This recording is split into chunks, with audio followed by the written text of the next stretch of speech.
रफ्तार comedy Bhagalpur Urdu council Hind की तरफ से प्रोग्राम रखी गई थी।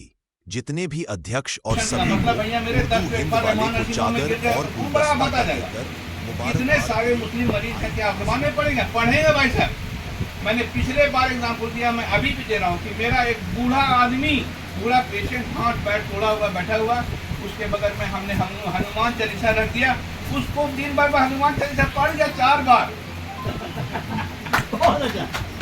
हमने जीजा शादी की कहानी भी रखा, यहाँ से 5 रुपए में खरीद के लगा दिया भैया, मैं उसको भी पढ़ गया। इसका मतलब है कि आप उसके उस हालत को देखिए कि किस हालत में है, जहाँ पर कौन सी चीज सूट करती है उसको देखिए, देखिए कहाँ से कहाँ पहुँच जाएगा।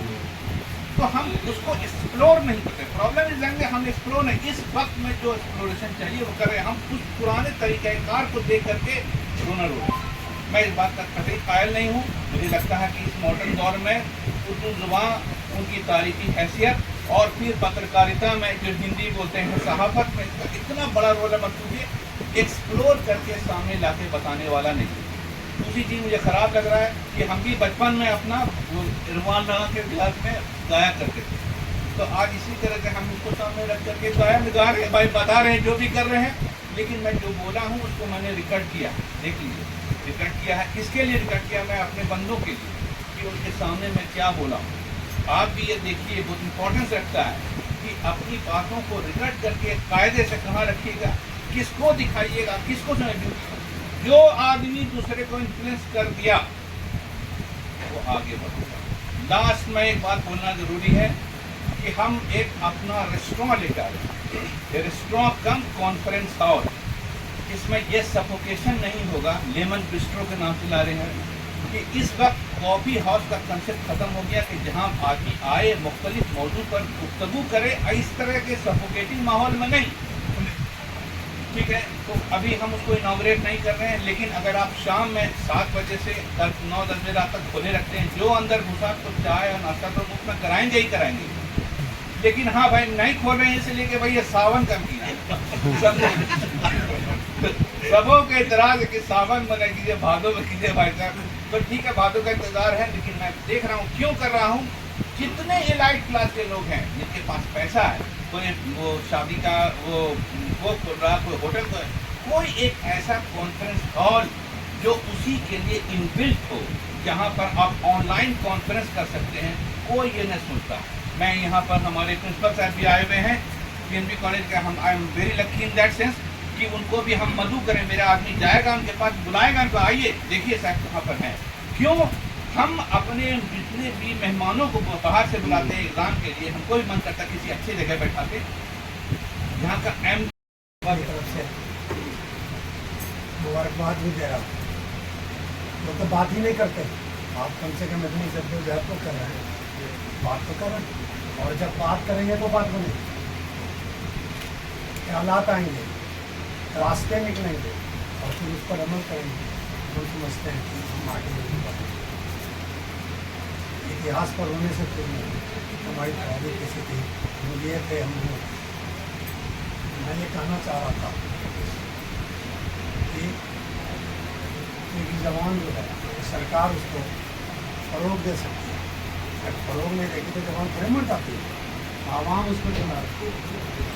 तो आज़ादी के 75 साल बाद से ये उर्दू अपना वकार बनाए हुए है, ये कौन सरकार कर रही है?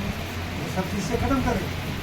जिस सिक्के पर उर्दू छपा रहता था वहाँ ख़त्म कर दिया, संजोग से नोट पे बचा हुआ है।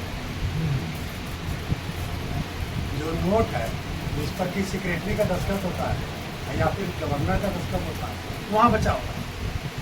फिर हम समझते हुए चला गया, स्टेशन में बदल रहा है। कई बार तस्वीर खींच करके हम लोगों ने अब उसको बदल रहा। तो ये अभी हाल में सुप्रीम कोर्ट का भी बयान आया, तो महाराष्ट्र के किसी म्यूनसिपलिटी पर 1900 ईस्वी में कॉन्सेप्ट है कि मतलब उर्दू जो भाषा है इसकी उत्पत्ति हमारे ही देश में है। ऐसा नहीं है कि कोई विदेशी भाषा है। तो जिस भाषा की उत्पत्ति हमारे देश में हुई, तो उस भाषा का तो सम्मान हमको करना ही चाहिए। अब सवाल है क्या कि लोग को चाहिए कि उर्दू जैसे वहाँ हर कोई हिंदी में लोग पढ़ता है तो सरकार को तो कंपलसरी करना चाहिए, ताकि किसी का एकाधिकार नहीं, किसी आदमी, किसी जाति या किसी वर्ग या किसी धर्म के लोगों का अगर किसी भाषा पर अधिकार है तो यह भी बात गलत है। अब जैसे संस्कृत ही है, अब संस्कृत पर पहले बहुत कम ही लोगों मैंने संस्कृत पढ़ते थे, तो संस्कृत में जो अच्छी बातें होती थी तो सब लोग पढ़ भी नहीं पाते थे, सब लोग जमण भी नहीं करते। तो उसी तरह से उर्दू में भी जो बहुत अच्छी बातें हैं तो हम क्योंकि उस भाषा को नहीं जानेंगे तो हम जमण ही नहीं सकते।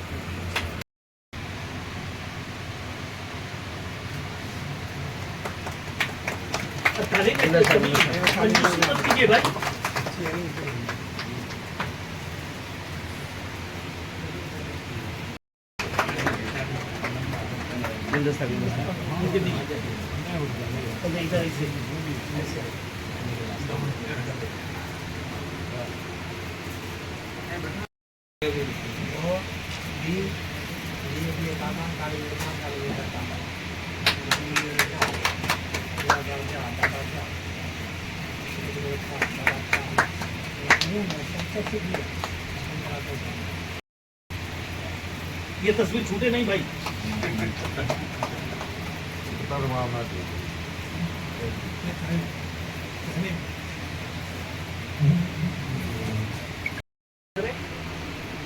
आगे जा देना।